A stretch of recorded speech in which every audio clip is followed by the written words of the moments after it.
Vamos começar com coisa ruim de verdade? Com coisa, assim, pesada? Porque nem só de fofocas, né, de Tribunal de Pequenas Causas aconteceu o início do ano. Aconteceram coisas também que você vira e fala assim, caramba, pra que a gente tinha que revisitar esse passado tão tenebroso e tão angustiante pra tanta gente?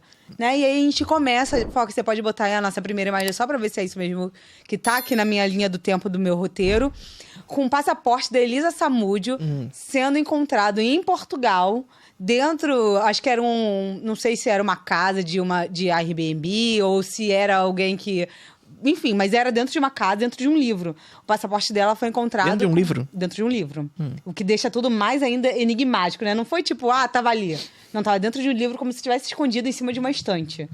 Então, começamos o ano com isso. E realmente o passaporte, ele, até onde se sabe, ele é original. Não teve nada que falasse que era um passaporte. Porque poderia ter, né? Pessoas que faleceram utilizaram a foto dessa pessoa para dar entrada com outros passaportes, ter passaporte falso, de pessoas que, né, enfim, entram ilegalmente em Portugal, em outros países, etc. Mas que não foi o caso. O passaporte, ele é original. Ele tem uma entrada de 2007, se eu não me engano, da Elisa Samúdio de Portugal. E não tem a data de saída. De saída? De Portugal. Só tem a data dela de entrada em Portugal. Sendo que, isso, se eu não me engano, a data dela de entrada foi em 2007. O assassinato de Elisa Samúdio foi em 2010. Então tem aí um gap de 3 anos, que fica assim uma história meio que confusa, onde as pessoas já começam a especular que Elisa Samúdio não faleceu. Aí são as especulações que nem tem com Michael Jackson, né? Sim. Elvis não morreu, Michael Jackson não morreu, Elisa Samúdio também não morreu. Que ela estaria viva e que isso tudo aí... enfim, que a morte dela teria sido sim encomendada, mas que no lugar dela foi outra pessoa e que Elisa Samúdio estaria refugiada em algum lugar pela Europa. Mas a galera cria umas ideias também. E aí, isso tudo causa uma grande angústia pra família, porque assim, a partir do momento que você tem o caso finalizado, aquela família que não tinha um corpo pra enterrar, ela enterra com a história. Sim. Né? Então, pra aquela família, foi um momento importante ter ali a sentença do Bruno, ter a sentença de outras pessoas que estavam envolvidas no crime, pra que elas pudessem dar o fim e enterrar a Elisa Samúdio. E com isso tudo, isso tudo vindo à tona, né, torna toda essa memória e toda essa dor que essa família tinha, traz isso tudo de volta à tona novamente. E junto com isso, a internet, né? Porque na época onde tudo aconteceu, a internet já existia, evidentemente, mas não era como a gente vê hoje. A capacidade de disseminação de notícias e de dar voz pra... quem não deve ter voz, né? Sim, exatamente. A parada é essa, assim... Que eu ainda não vi nada quanto a isso, por exemplo. Porque hoje o Bruno, ele já tá atuando em outros... Ele tá solto, né? Ele tá atuando como goleiro aí de pequenos clubes. E assim... Mas a gente sabe que é da mesma coisa que tem um Tremembé, né? Que deu voz a pessoas que eram assassinos e... de crimes horrendos e absurdos. E hoje tem aí Susana von Richthofen com o Instagram, os irmãos Cravinhos lá fazendo stories. A gente não sabe se ele pode vir e fazer algo do mesmo tipo, até como defesa, virar e falar, tá vendo? Falei que não matei, falei que não mandei matar, tá viva aí em algum lugar. Sim. Né? Botaram até aqui. Isso do pessoal falando que ela tá viva é defensor de goleiro Bruno. É papo de defensor. Sim, é uma galera que é fanática até hoje. Né? Porque existem sempre lunáticos fanáticos de assassinos em qualquer lugar do mundo. E vai existir assim como o do goleiro Bruno. Mas a gente sabe que com a internet hoje pode dar voz a assassinos. Se tem uma coisa que Ciro Gomes acertou na vida dele, foi na frase: a democracia é muito gostosa, mas tem seus custos. E a internet, ela é uma resposta muito clara sobre isso, né? A internet, de alguma maneira, deu voz a muita gente. E quando a gente diz que deu voz pra muita gente, é sempre bom deixar aquele disclaimer. Não é porque a internet surgiu que agora você tem mais voz, você é livre por conta da internet. Não, ela continua tendo dono, e é esse dono que dita aquilo que pode ser dito e que não pode ser dito. Tem coisas que não aparecem na internet. Então, é justamente isso, assim, você vê que numa internet desregulamentada, como é a nossa internet, você não pode disseminar notícias, por exemplo, sobre a Palestina. Não, né? Mas super de boa você disseminar notícias de que Elisa Samúdio tá viva, gente, na verdade. Tranquilão. Sim. Nem ouve essas coisas todas que dizem por aí. Tranquilão você ter um vídeo do cara fazendo... E aí, Bruno? Fazendo um vídeo com o Bruno, o tal Bruno. E aí, Bruno, quem foi melhor? Bruno ou Zete? E fazer um challenge de quem é o melhor goleiro com o Bruno. Sim. De boaça esse tipo de coisa. Novamente, assim, falando isso, a gente já falou no caso, quando a gente falou de Tremembé. Não que essas pessoas não tenham que ser reabilitadas e não tenham que estar de volta trabalhando na sociedade, mas não se tornarem grandes astros. Não se Existe uma grande lacuna entre você ser reabilitado, estar de volta à sociedade e trabalhando e etc., e você se tornar um astro pelo crime que você cometeu. Exatamente. Principalmente pelo crime que foi cometido. Você se tornar famoso por conta disso. Sim. E, inclusive, fazer carreira por causa disso. Por conta disso, sim. Essa que é a grande parada. E aí, esse tipo de disseminação de notícia que beira a conspiração, que é isso, é conspiração, somente alimenta um discurso que favorece ao assassino. Sim. Ah. É isso, porque ninguém tá falando que... Inclusive, já foi falado, né?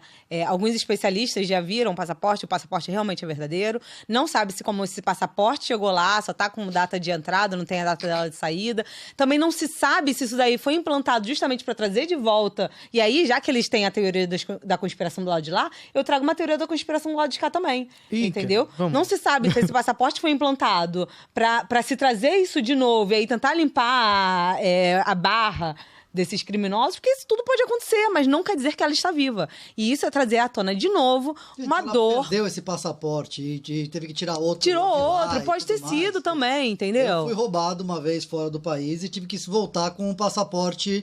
de emergência.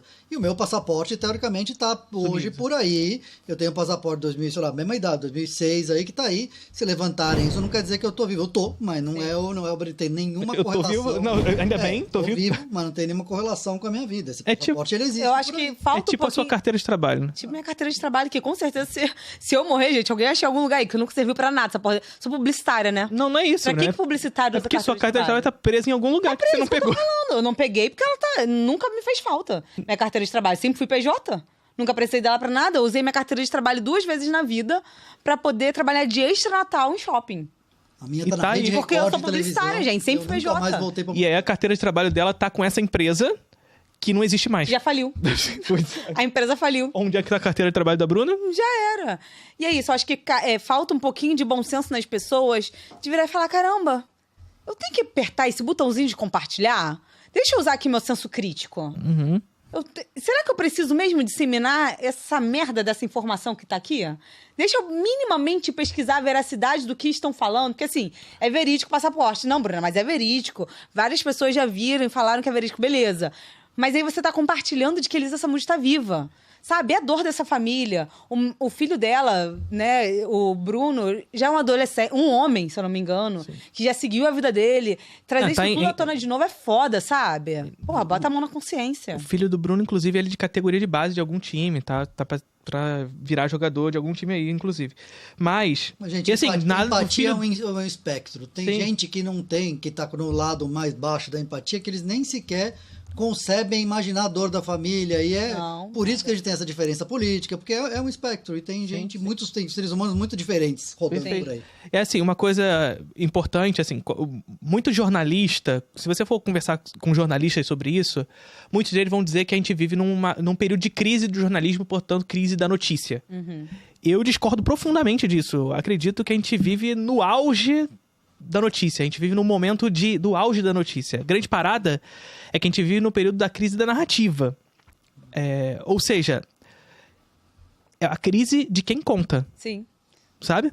Porque, e, infelizmente, nessa narrativa, quem tem mais like, quem conta melhor a história, exatamente, é o que se torna verdade. Não necessariamente a história que é levada em consideração é a verdadeira. Pois é, porque assim, numa faculdade de jornalismo, ou se você não é jornalista e você tem um mínimo de preocupação com as coisas, você vai buscar fonte, você vai buscar a veracidade do assunto, você vai buscar o fato, e etc. Mas hoje a gente vive não o período da crise da informação, a gente vive o período da crise da narrativa. Por quê? Sim. Porque não existe quem conta. Sim. A notícia é o modo hegemônico de se contar histórias hoje. Só que quem conta essa história é qualquer um. E isso diz muito sobre o que falaram aqui agora no comentário, ó. O Luca Léo, que tá sempre aqui com a gente, um beijo, inclusive, botou assim: a pessoa que achou o passaporte entregou primeiro para a equipe do Léo Dias e depois foi levado para a polícia. Então, assim, exatamente a forma como se conta a história. Primeiro, que a pessoa ela já foi com o intuito de ganhar dinheiro. Se levar direto na polícia, não ganha dinheiro. Segundo, que você tá entregando na mão do Léo Dias. Você acha que ele ia contar essa história de uma forma como? Completamente sensacionalista. Porque é outro que também quer vender a notícia, quer vender para o público. E quanto mais polêmico for, mais clique tem e mais dinheiro ele ganha. E é isso. É o trabalho dele fazer isso. Sim. E, assim, questionável ou não é o trabalho dele. Questionável, ponto. Mas a parada é justamente essa. Não sendo o Léo Dias, seria outra pessoa. Por quê? Porque essa é assim que move o processo da construção da notícia hoje. Então, até mesmo jornalistas, que o Léo Dias, se eu não me engano, ele é jornalista, eu não sei a formação específica dele, mas eu acredito que ele seja, até mesmo para um jornalista, hoje, o clique ele é mais importante do que a veracidade do assunto. Sim. Então, pra gente aqui é uma coisa muito assim também, porque, por exemplo, pra que as pessoas assistam o nosso vídeo, a chamada, o título, a thumbnail tem que ser escalafatosa, inventei essa palavra agora, pra que você entre no vídeo, sabe? Por quê? Porque existe uma crise da narrativa. Sim. Porque não importa o que está sendo dito, o que importa é como essa coisa chega. Sim, e é tão surreal porque... Me perdi no meu pensamento. Me perdi, eu ia falar alguma coisa, mas me perdi. Sumiu. Não, é isso, assim, a gente vive num período em que a informação, de fato, é o modo hegemônico de se contar as coisas. O mundo, ele é construído pelas notícias, pela informação, e por informação a gente está dizendo justamente isso. A gente está falando de rede social bombardeia a gente de informação, de opinião, de tudo isso, onde não exatamente a fonte é o que realmente importa, a veracidade dos fatos. Às vezes a notícia, ela é extensa. Era isso que eu ia falar que sumiu da minha cabeça na hora, mas já retomei o pensamento. Hoje eu estava pesquisando, né, pautas, fazendo o roteiro aqui do Vertigem Podcast, e aí eu me deparei, né, com os sites de notícia, eu tentando ler, tentando escrever, tentando pensar ali como é que eu ia fazer a forma de entregar as notícias, e aí, em todos os sites, na maioria dos sites tinha assim, você quer escutar o resumo?